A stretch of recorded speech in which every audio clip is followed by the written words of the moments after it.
weekly training is brought to you by the $1 Million Marketing Academy, the #1 REI marketing education out there. I'm sure you're starting to see that, the information and marketing information that I'm getting out there can really help you grow and scale your business. So let's get started. What are we focusing on today on this weekly training? What I'm focusing on today are probates, the ultimate off-market strategy. One of the #1 questions I get with investors, even when I'm out speaking on a national level or locally, or even my students, one of the #1 questions I get is, Marina, what list do I start with? Who should I target? And I always, my #1 strategy, the #1 list I always give is probates. And we're going to get into detail on exactly why this is such a good list to target. So since 2020, one huge reason why I'm telling you to even zone in now is that since 2020, with the COVID-19 pandemic, on a worldwide basis, there's been excess deaths of about 14 to 15 million. In the United States alone, it's been I think 1.1, around the 1 million plus range. And every year since the pandemic, we've had many more excess deaths than pre-pandemic. Okay, so that alone is, making me give the advice and to my real estate investors to, hey, look at probates, target probates, because not only because of just what's happening in our world, but also through the last 2 years between myself and all my students and, who I'm talking about, I've seen many, one of the #1 strategies out there, people doing deals, has been probate. So it's a proven strategy between myself, my students, and just on a national scale with who I speak to. And it's something that you should really zone in as one of your #1 strategies. All right. There hasn't been this many excess deaths in the United States of America since World War II. So these are numbers you need to know. Okay. So with the COVID pandemic, with all of these excess deaths here in the United States, there was a certain demographic, right, that was being hit. It was usually baby boomers over 60, 65, pre-existing conditions. These are also the demographic who own homes and probably have equity, right? So pre-COVID, most of my probate deals, not most of my probate, the best deals I did with the most profit were probates and continue to be, just because there's so much equity in the house. Okay. So it's kind of like a perfect storm of, there's a certain demographic with the most amount of equity, and they're probably most likely that you have an opportunity to help and solve the people that are inheriting the property, and give them that solution of selling with a cash buyer or with an investor. Okay. So yes, there's untimely excess deaths, but you, as a community problem solver for properties, you as a problem solver and an educator, have a huge opportunity to get in front of these type of prospects and not only help them get out of their situation, but also help your community as well. All right, so let's get into it. Probates, the ultimate off-market strategy. I'm going to get into probates 101 here. Okay. So what is probate? Layman's term, when I say probate, what does that mean? Probate is the legal process that happens after someone passes away that authenticates your will, if you have one. Okay. That's if you have one. If you don't, that's a whole different situation. And approves your named executor and representative. So when someone passes away, they have to go through the probate legal process, and the court system has to authenticate your will and approve the person that was in your will that you assigned as an executor, or the deceased assigned as an executor or representative, so they can distribute your property and belongings. This is kind of a checks and balance system, right? So when someone passes away, the court gets involved through probate if you have a will, or even if you don't have a will, to make sure all of your assets are being distributed fairly based on what you put in your will. Okay, if you don't have a will, that's a whole different monster. And the probate court will decide a lot of things for you. There's obviously ways to get around this, right? So if you have something called a living trust, your property, your assets, all of your property that you have does not go through probate court. Okay, so you as investors should have a living trust if you have assets. Side note, that's a different training. That's a great way to avoid probate. But most people, when they pass away, have a will, and it has to go through the legal process. So everything, all of your property can be distributed evenly based on your will, and whoever you approved as the executor and representative will be in charge of that. Okay, so that's probate. So how does the probate process work? Again, check your state process. Every state is different. So I'm going to give you an example. Just Google it, right? Google what your process is like, because you have to understand the process, right? As an investor, if you're targeting probates, you have to understand.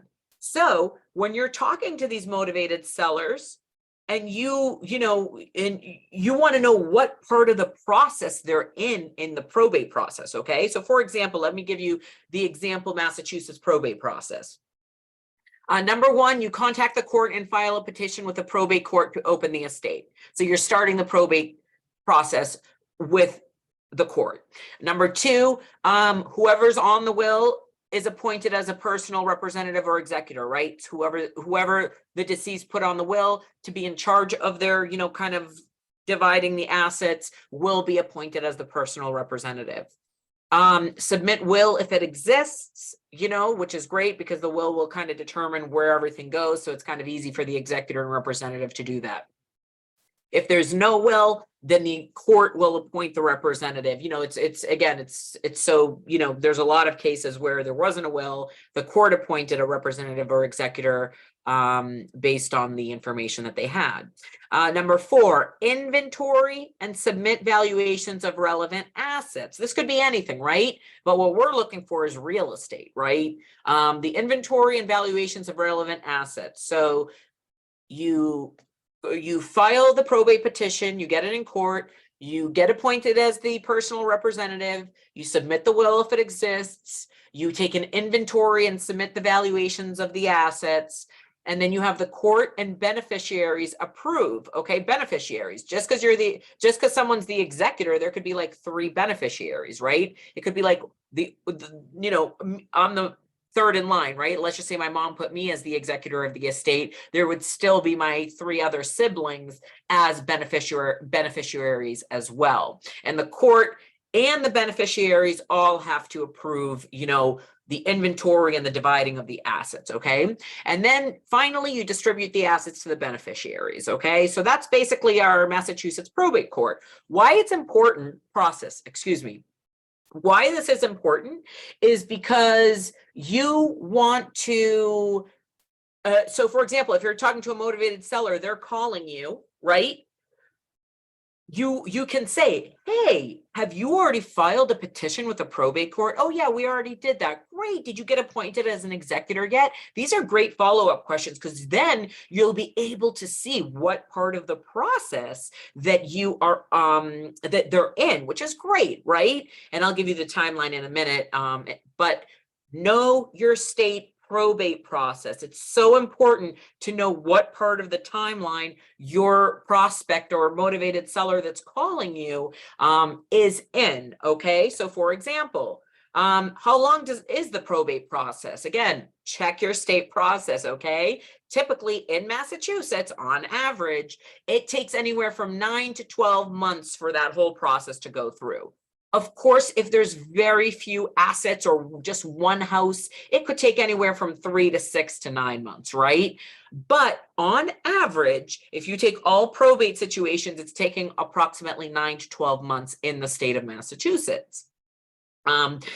So, just, figure out how long. And again, after probate, during probate, the court systems, most of them went online in terms of filing a lot of things. But in terms of getting your file in front of the judge, that might take longer. So again, check your local courts, call the attorneys you're working with. You can ask their opinion. Hey, how long is our probates taking nowadays? Just start getting, asking how long this process takes in your state. Okay. So what are some factors that could delay a probate, right? Some factors, let's just say in Massachusetts, Massachusetts law gives creditors a year to make a claim against the estate regarding the payment of the debt. So you could be like on month 7, and then a random creditor could come and put a claim against the estate. That could totally delay the probate, right?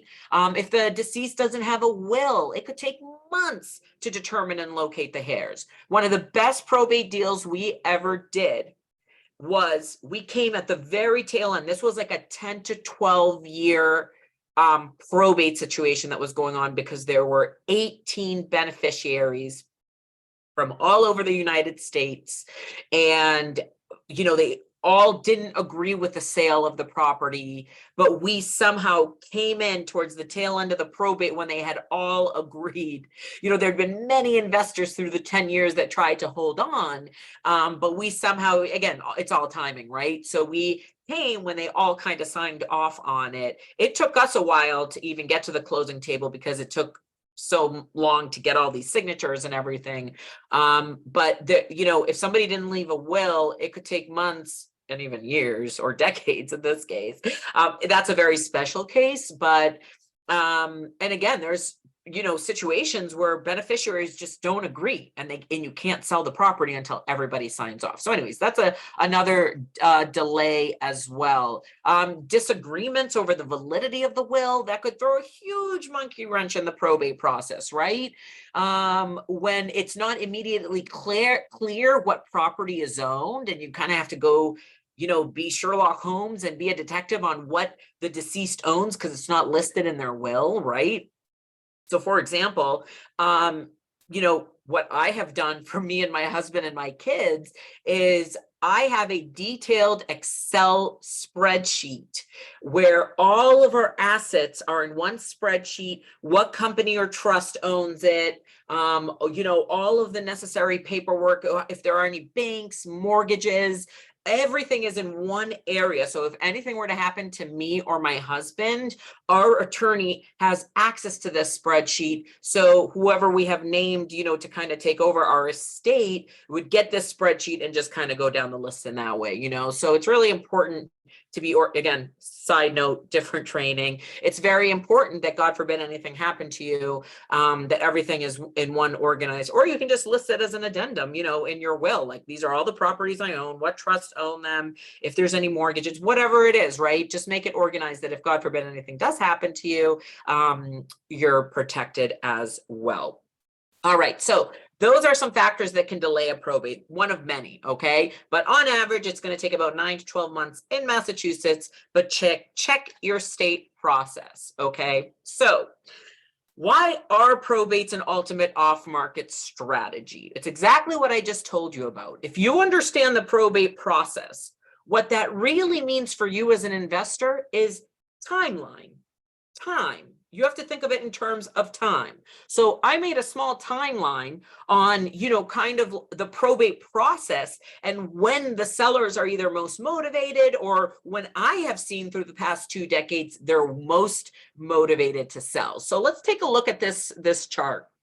So in the first 0 to 2 months, that's when, the loss of a loved one occurs. And usually when you start the petition or the probate process, right, with the courts, you find an attorney. It usually happens within the first 60 days. So what I see is after those first initial 30 to 60 days, then you're entering the 3 to 6 month mark, right? I'd say 31 to 60 day mark, right? This is when bills are starting. I made this light red because it's like, you're entering the danger zone, right? Things are getting really serious because what's starting to happen? Bills are starting to add up. Taxes are coming due that quarter. Mortgage payments are, this could be another mortgage payment for you, right? Again, all of these household bills are starting to add up. maintenance, right? What are you going to do with the landscaping? What are you going to do with utilities? Or, what are you going to do with, if it's in the winter and you need to plow the driveway, right? Or the sidewalks if it's mandatory in your state. So anyways, this is when the person who is either, one of the beneficiaries or executor, whoever it is starting to look at their selling options. Okay. They're either going to contact an agent, or they're going to go the investor route, or they're going to hold it, right? So either way, let's look at just selling options right now. During that 2 to 3 month period, when the bills are starting to seriously add up, this is when the selling process begins for most, people who are inheriting a property. Okay. So in the first within those 3 to 6 months, that's when they're going to start calling investors, going to start calling agents. They're going to start taking action to get this asset kind of either sold or by the end of the probate process or as quickly as possible. Okay. So when they get around after the 6 month mark, the 7 to 9 month mark, if they haven't sold it or figured out a selling option at that point, this is when a property can become a really big burden. We're looking at 3/4 of taxes, 7 to 9 months if there's a mortgage of bills, 7 to 9 months of maintenance. This is when they become a little desperate to sell, right? If they haven't already taken action within those 3 to 6 months. This is when they're super desperate. If it is a second property that they just can't afford, okay? Not every probate representative or beneficiary is going to be desperate, but if they are, because it is a burden, they're looking to get out of the property quickly and hassle-free, and they don't want to clean it out, okay? So what I see, and I actually had a VA go back and research all of my probate leads one time because I did want these metrics. So by 9 to 10 months, okay, if this is a property that they are inheriting that they just can't afford, what we see within the 12-month mark, usually a solution has been found. Most executors have solved their inherited property problem. They have either sold or kept their property. Okay, so this is where from 2 months to 9 months is when you need to shine as a real estate investor and as a selling option. Okay, so as an ultimate off-market strategy, this timeline is so important to you because this 45 to 60 day mark all the way to 9 months is when they are super motivated. Why are they motivated? What makes probate such a good motivated seller, right? Number one, they can't afford multiple homes, right? They can barely probably afford, especially right now. They want to liquidate quickly because they need cash. They don't live near the home that they have inherited. They don't want to deal with agents, open houses, and commissions.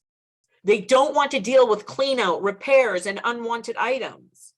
They want the probate process to be over as quickly as possible. And in certain situations, they might have unwanted tenants in the inherited property. Okay, so do you see between this timeline? So this timeline, when you look at this 2 to 9 month mark, right? This is what's really going on. Okay, not for everybody, but for a lot. At least half of the people going through probate, they're in one of these motivated situations. And guess what? The bills are starting to pile up. The maintenance is taking its toll, right? And they go from being motivated to we need to sell ASAP, right? We're going to either lose this asset or it's just too much for the family to handle, right? So again, this is exactly where you kind of sweep in right here. This timeline is so important for you to look at and take advantage of because this is any real estate investors who are doing probates know that this is true. In my past 20 years, the biggest time, I would have to say if I had to pinpoint the number one times in this timeline that I have been involved in a probate, it is around the 4 to 6 month mark. So this mark right here, from motivated to desperate, like right here, right before it gets desperate, they want a selling solution. Okay, most of my probates get under contract, not starting the conversation, they're under contract by month 4 to 6. Again, it's happened later, it's happened earlier, but on average, most of the probates I have gotten under contract have been around the 4 to 6 month mark. Now, did I start marketing to them at the 4 to 6 month mark? Or did I start marketing to them within 30 days of, or did I start marketing right here in the gray area? I started marketing, sending them something every 2 to 3 weeks. So by the time they got to the 3 to 6 month mark, they've had at least 2 pieces from me, right? By the time they get in the 9 month mark, they've had at least 3 to 5 pieces from me. The 12 month mark, even more, right? By 9 months, you should have at least 6 touches to this one list. Okay. All right. Awesome. So again, what makes probate such good motivated sellers? All of these reasons. Okay. If you have experience in working with probates, put your opinions in the comments as well. Okay. I'd love to hear them. Oops. Okay. Hold on. I just started playing. Sorry. All right. Oh my goodness. Let me shut this off. Hold on. This is ridiculous. Okay, so sorry about that. All right, so this is what makes probate such good motivated deals. Now, the next natural question is, how do I find probate leads? Okay, number one, compile the list yourself. Probates are public record. Okay, you can find them. All right, so most probate systems are online now. Since COVID, a lot of a lot of states and local counties have online systems for you to find probates. Okay, probate deals. Or you can buy a list. One example is US probate leads. I love this list. I used it for a while before Neil Kaplan had his specific list in Massachusetts. So the US probate leads is a great list. Again, probate lead lists are a little expensive because of all the time that is spent compiling these. Okay, so I have a saying, you either pay for it or you work for it. Okay, so you either pay for it by buying a list or you work for it by compiling the list yourself or creating a checklist with your VA. All right, I'm going to show you something right now. All right, I'm going to time myself. All right, ready? I'm going to show you how quickly you can find probate leads in Massachusetts. Okay, I'm going to pull up my timer here. Hold on, let me get my timer. I'm going to show you how quickly. Give me one sec. Here we go. Timer, stopwatch. Here we go. All right. Ready? Follow me on this. I hope everyone can see my screen. I'm going to start, go. So I'm going to go to massport.org. Hold on. Oops. Hold on. Right here. So masscourts.org. Give it a second. I'm going to click here to get access. I am not a robot. The irony of computers asking if we're not robots, right? So I'm going to click here. All right. So I'm going to choose a department, probate and family court. I'll pick Plymouth County, where I live. Court location, Plymouth Probate and Family Court. Then you go to case type. You can only do it 30 days out. So you know what? Let's do March 1st. To March 30th. I'm going to pick, hold on, I'm just making sure, case type probate, where is it? Estate, estates and administration. I'm going to click all cities, all statuses, all party types. Okay, ready? Search. We're at 1 minute, 18 seconds. Oh, begin date. Oh, and it must be within a month. What did I do here? Oh, I have to go back to March. You can only do a month in advance. Hold on. So I'm going to click search. Please wait. Here we go. Perfect. All of the probates pop up in Massachusetts. Now, this is what I'm going to do. I'm going to click on one, personal representative. And what I'm looking for is the petition. Hold on. Yep, petition for informal probate. This is the petition for the court for somebody to be a representative. Okay, keep watching, stay with me. What do I have here? I have the deceased name, their property address. I have the representative's name, phone number, email. Guess what? Ninja trick, pro tip right here. You go right to the bottom. What else do you have? The attorney's address, email, and phone number. Stop. 2 minutes, 25 seconds to pull up one probate lead in the state of Massachusetts. This is how easy it is. Of course, you would start compiling it yourself, but that's how once you find the process, the next natural thing is creating a system around it, okay? In Massachusetts, you can target, you can send a mailer to the property address of the deceased. You can send a letter to the representative. You can email the representative. You can call the representative. You can email the attorney. You can call them. You can mail them something. That's 7 different marketing campaigns that, text 8. You can text people. 8, again, I can keep going, okay? That is 8 different marketing campaigns and touches that you can be targeting with probate sellers. Okay, so I hope that was helpful for you to see just how easy it is. Once you figure out your online system, it's right at your fingertips. Okay, so the natural next question that I always pose is, why are you not doing it? Right? It's usually because you don't know. All right, so this is what leads me to my next thing. The next thing is, all right, Marina, how do I start marketing to motivated probate prospects? So you know how to kind of compile it. You're either going to buy the list or you're going to do it yourself, right? You know why probates are important. So the next question is, how do I start marketing to motivated probate prospects? Okay, so this is where I say it's just too big of a training. Okay, I don't have 2 hours right now to show you all this. All right. So what I did is I am going to have next Wednesday a free live 2-hour intensive on probates. I'm going to be focusing on all things marketing with probates. You know, those eight campaigns that, you know, I just kind of showed, you know, talked to you about. We're going to get into those. Okay. So what I'll do is I will put, it's going to be next week. So what I'm going to do is I'm going to put the sign up in the comments. Let me know if you got it. All right.